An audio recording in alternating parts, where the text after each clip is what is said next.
এই যে রিকশাওয়ালা ভাই, দ্রব্যমূল্যের দাম যে হারে বৃদ্ধি পাচ্ছে, আপনি কি ঠিকঠাক ভাবে 3 বেলা খেতে পারছেন? খাইতে পারি না মানে? রিক্সা চালায় আইফোন কিনা লাইছি, ডেইলি আমার ইনকাম 1500 থেকে 2000 টাকা। আমি তো গরু আর মুরগি ছাড়া ভাতই খাই না। আর জিনিসপত্রের দাম বাড়লে কি ইনকামও তো বাড়ছে। কিভাবে? কিভাবে আবার কি, আগে রাস্তার এই মাথার থেকে ওই মাথায় গেলে 20 টাকা লইতাম, এখন লই 40 টাকা। ইনকামও বাড়ছে, জিনিসপত্রের দামও বাড়ছে। আগে তো পান্তা ভাত জুটতো না, এখন তো গরু ছাড়া ভাতই খাই না। ওই বেটা, তুই কি নেশা করছস? নেশা করে এইসব কথা কইতাছস? আমি 20,000 টাকা চাকরি কইরা না পারি খাইতে, না পারি ঘর ভাড়া দিতে, জিনিসপত্রের খালি দাম আর দাম। হালার ঘরে হালা, তুমি চাকরি করতে যে কাম করো 7 ঘন্টা, তোমার কি বেতন দিব 2 লাখ? যোগ্যতা নাই, আবার দোষ দাও সরকারের। তার মানে কি আপনি বলতে চাচ্ছেন সবাই জব বাদ দিয়ে রিকশা চালাবে? অবশ্যই। আমি কি কইলাম? আমি তো গরু ছাড়া ভাতই খাই না। আমি সারাদিনে কাম করি 12 ঘন্টা। তা আমি গরু না খাইলে কি হয়? গরু খাইবো? ওই বেটা, তুই তো অশিক্ষিত, তুই চাইলে রিক্সা চালাইতে পারবি। আমার ছোট ভাই অনার্স পাস কইরা রাস্তায় রাস্তায় ঘুরে চাকরি পায় না, ওই চাইলে কি তোর মতো রিক্সা চালাইতে পারবো? হালার ঘরে হালা, মাস্টার্সের সার্টিফিকেট বাসায় ঝুলাই থুই আইছি, পুরা সে বাসা বানাইছে। তুই এসেছিস বেটা অনার্স লয়ে, আর শিক্ষিত হইছি কি হইছে? রিক্সা চালাই নাকি খারাপ? আর শিক্ষিত হইছি দেখে কি আমি রিক্সা চালাইতে পারবো না? বাবু মাইনছে কি কইবো? ওই বেটা, তোরা কি মাইনছে বাদ দিয়া যায়? আর হালার ঘরে হালারা, তোরা 2 দিন পর পর নাটক করো, সার্টিফিকেট পুরা এলাস।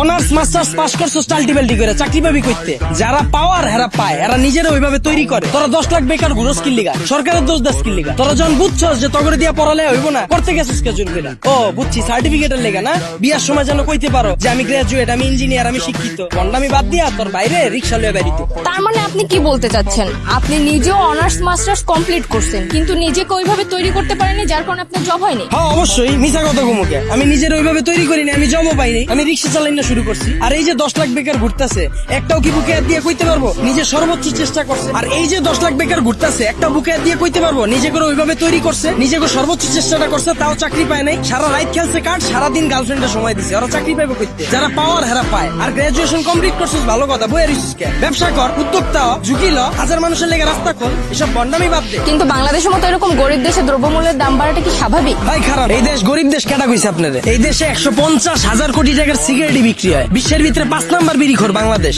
এই দেশে মানুষ 20 কোটি, স্মার্টফোন চালায় 23 কোটি, বাইক চলে 30 লাখ, প্রাইভেট কার চলে 50 লাখ। এই দেশ আবার গরিব হয় কেমনে? ওই বেটা, যারা গরিব ওরা গরিবই আছে, আর যারা বড় লোক ওরা বড় লোকই হইতাছে। এমনি দেশ চললে সবাই তো না খেয়ে মরবো। হালার ঘরে হালা, 1974 সালের পর থেকে এখন পর্যন্ত কেউ না খায় মরছে? তুই তো নিজের বুকে হাত দিয়ে কইতে পারবি এখন পর্যন্ত কোনো একবেলা না খায় রইছস?